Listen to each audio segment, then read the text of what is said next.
This is Mike from Asymmetrical Preparedness.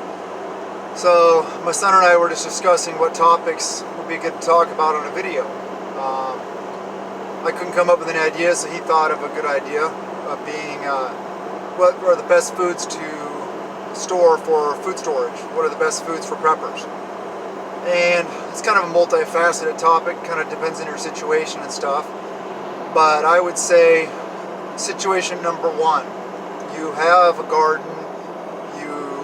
I'm not saying you're on a homestead, but you produce a good amount of your own calories. You have a good garden and all that. So my suggestions for that would be to store things you can't grow. It doesn't matter how big my garden is here in Washington. I'm not going to be able to grow rice. I'm not going to be able to grow grains.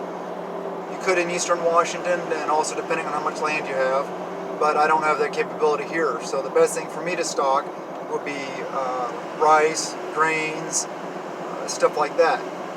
Beans, I can grow a lot of beans. Peas, I can grow a lot of peas. Corn would be a good idea for me to stock because I just don't have the land. It's not necessarily a land issue, it's a heat issue, and corn just doesn't really grow that well where I'm at. I've tried it, and I get it to grow, to height, and I get it to start growing ears, but then it starts getting too cold and it just dies. I never actually get a crop. Same with tomatoes. If you plant tomatoes from seed, it's really hard to get them to come to fruit in my area because it just doesn't get hot enough for long enough. And then other than that, I would say if you're not in a situation where you can produce a bunch of stuff, then you need to worry about variety.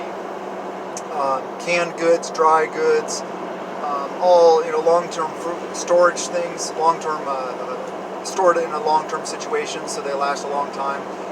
You still want to rotate through them, but also rations. So that's not really a food storage thing, but I've talked about rations before, MREs, ready-to-eat stuff, hiking food, camping, backpacking type foods that are quick, ready to, almost ready to eat. Just throw some water in them or something like that, or MREs, you heat them up, or you can just eat them as is. Canned goods are really good for that. You don't have to cook them. You just open up the can, and like with canned vegetables or canned fruit, you get some water with it also. But they're heavy and they don't store as long, so there's positives and negatives of each. Beans and rice are great to store, as well as grains and corn and stuff like that, but a lot of those take a lot of water to reconstitute and to cook. So that's something you got to think about.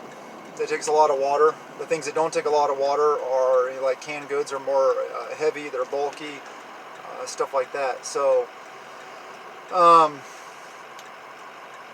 but good variety. Don't just stock a bunch of beans and rice. I mean, if that's all you can afford, then hey, you're better off than not doing it. But what I would say is don't forget a good mix of fruits and vegetables also, because you need those, all the nutrients in your diet. Just think well-rounded, even though, here I am, asymmetrical preparedness. Asymmetrical meaning not even, not, kind of odd shape and stuff. Quickly, the whole point of that was the title comes from asymmetrical warfare or guerrilla warfare, and then also the fact that even prepping is never asymmetrical or never symmetrical in its own right. You always have strengths, you have weaknesses. You may be really strong medical because that's your background, but you may be really weak tactically, or you may be opposite, or vice versa, or you may be awesome with food storage, but you don't have anything for chemical biological warfare, or you don't have very many guns. Nobody is perfectly balanced. So that was the idea behind the channel. But with that said, try to be as balanced as you can. Store a good variety of different items. You don't have to put them all in buckets with Mylar and oxygen absorbers, because some of the stuff we have, beans and rice, we just have sitting in the bags in our pantry. Because we'll just cycle through them, or we'll get around to throwing them in buckets. Sometimes we just everybody has to fight for the whole time thing, you run out of time, you don't have time to do things. So, it's a battle for me and my family also. We've been prepping for quite a while, so we're pretty good. But I still feel like I'm far from ready. I guess I don't think anybody would ever feel they're ready unless they are dropping millions of dollars into, the big huge, buy the whole big huge bunker and have, 100 years of food storage for 1,000 people and all that stuff like that, and their own private army of former SEAL Team 6 operators, I mean, there's basically no end to it. There's always something else you can add to your prep, something else you can do, something else you can learn, some other skill or stuff, but just try to store a variety of different things. If you're budget minded, look for sales, coupon, buy some of the less expensive items. But also don't forget about things like candy. As just a, crap hits a fan, you're going to be eating beans and rice all the time. It's good to have something for your morale, meaning yummy things to eat. And a good time, I'll tell you what, a good time to buy candy is Christmas candy after Christmas, Halloween candy after Halloween, because they put all that stuff on sale. Easter candy after Easter, same thing. It all goes on super awesome sale. So, think of those times. Those are great times to, grab a couple extra bags of that stuff, set it in your food storage, and have it on the side. Just a sec.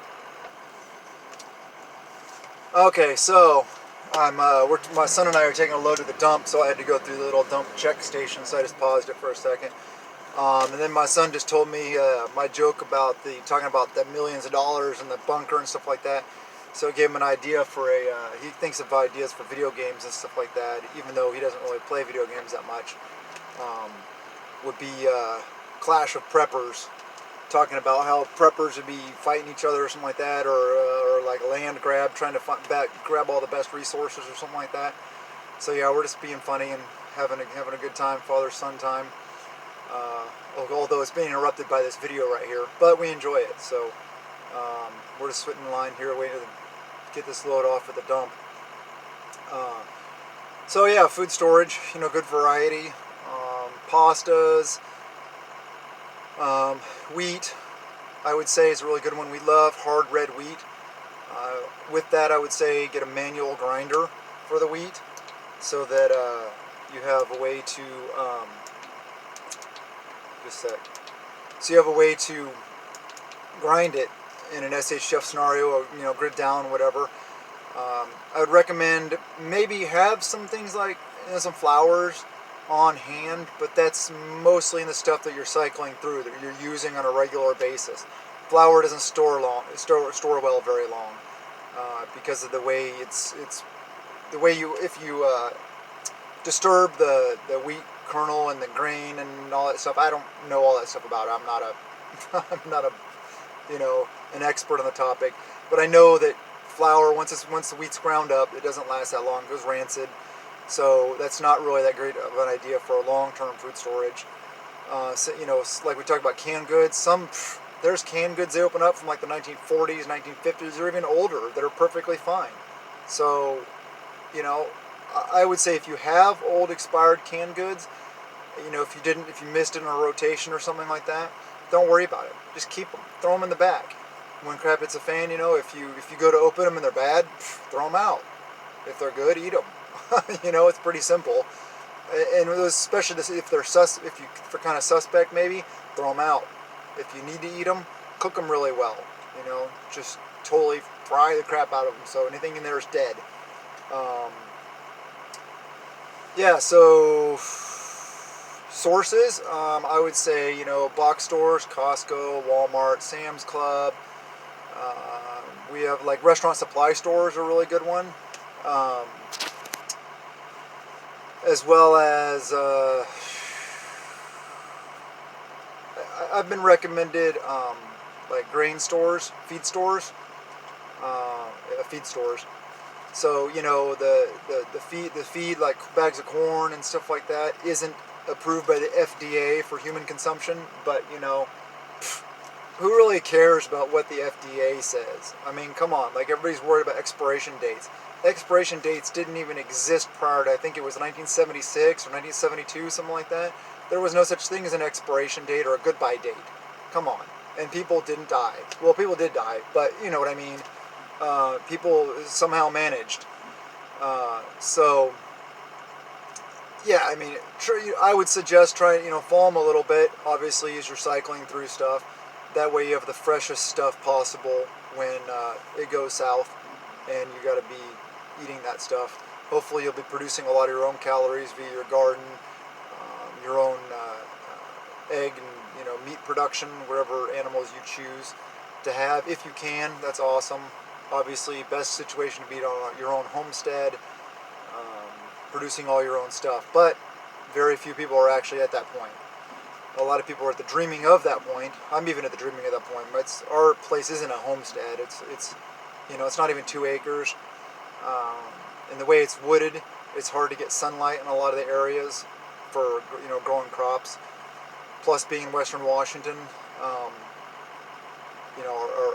growing season isn't that great for some things anyway. But you can always do what you can where you're at with what you have and add to it. Like I talk about, even if you're in an apartment, grow stuff in pots. You can have grow lights. You can have, there's all different kinds of little things that'll grow in these little containers and stuff inside your house. At least be trying to be, producing some of your own calories. And with that said, if you live in an apartment, you have one of those high-paying jobs in the city, I know it's tough, but give it up. Walk away. And you may not like to hear this, but what makes you more happy? Having no peace of mind, being scared to death, being stuck in a city when the crap's going south and all these people are rioting and looting and mass murdering and all this stuff like that. Plus, those are the locations that are suspect to biological attack, chemical attack. They're relying on the grid, all this stuff. You're going to be screwed if you're in a big city. So with that said, instead of having this high-stress, high-paying job in a little tiny apartment, why don't you just move out? Move out to the country somewhere where it's nice, where the people are nice. Take a piddly little job that makes nothing compared to what you did before, but you don't have the expenses you did before. A one-bedroom apartment doesn't cost $5,000 a month in Oklahoma. $5,000 a month to get you, a 5,000 square foot house and 2,500 acres probably. I mean, come on. You could get, you could buy a house for, under $1,000 a month, a nice house on property in areas like that, or Arkansas, or Missouri, or Texas, or, anywhere like that. The places, I already did a video on places. But yeah, live this simple life. The life that actually makes you happy and fulfills you. And it, enables you to be empowered and just not reliant on the system. True happiness. Raise your kids out running around the yard, farming, learning how to grow things, instead of worrying about them walking down a city street, and dealing with all the scumbags there and all the crap and pollution, and that's just disgusting to me. Sorry if I'm offending anybody. Cities just disgust me. I hate cities. I could never ever live in one. I'd rather die than live in a city. So yeah, sidetracked. I do that. Back to what foods are best. What we store a lot of is beans and rice, pastas, pasta sauce, canned vegetables, peanut butter. Peanut butter's a good one. Honey never goes bad. Sugar never goes bad. Salt. I don't think salt ever goes bad either. Could be wrong. But spices for your foods, because you're going to get real bored of rice and beans with no seasoning. Get a variety. Get some sauces, stuff like that, like hot sauce if you like spicy food. Szechuan sauce, General Tso's sauce, whatever, or learn how to make those with spices that you have. So try to make it not boring. I know that a lot of people are on budgets, but each time, just whenever you're going to look at preps and buying whatever you're buying, just grab something different each time. One time grab some pasta, next time grab some beans or rice. Time after that, grab some spices and a block of that Melton dip or the Velveeta cheese to put on pasta, make macaroni and cheese or something, you know. Just different, you know, get yourself a variety. Each time grab some, you know, one time grab some canned veggies, canned fruit, different things like that. Yeah, don't laugh at me. He's laughing at me making my mistakes and stumbling over myself. Alright, so yeah, variety is good. Um, try to find stuff on sale, good deals. So I don't know. I don't know if this helped you guys, but hopefully it did. I want to empower you guys, you know. I don't want you to be reliant on the system or the government or anything like that. I want you to be growing your own food, getting ready for what's coming, but also not in a doom and gloom situation. You know, I say that all the time. Do this, prepare out of peace of mind. Don't prepare out of fear. Don't be scared of things. What comes, comes, you know. And our Heavenly Father will watch out for us also. Whether you're a person of faith or not, He loves you all. He loves all of us. So do your best to be a good person, live a moral, ethical, good life. And please, if you like my videos, subscribe. Spread the word. Share the videos, please. Hit the like button. You know, do all the things. The little bell, let you know when videos get out. Also, YouTube is up to their shenanigans. So if you don't see me putting out videos, I put out videos almost every day, if not multiple a day. If you don't see videos, just go to my site. Go to my channel, and you'll see all the videos there. Also check back on a regular basis if you want to, that is, and to make sure that you're not unsubscribed by YouTube. It's not me, trust me. But yeah, so be happy and have fun with this. So that's all I want to say, and blessings to you and yours.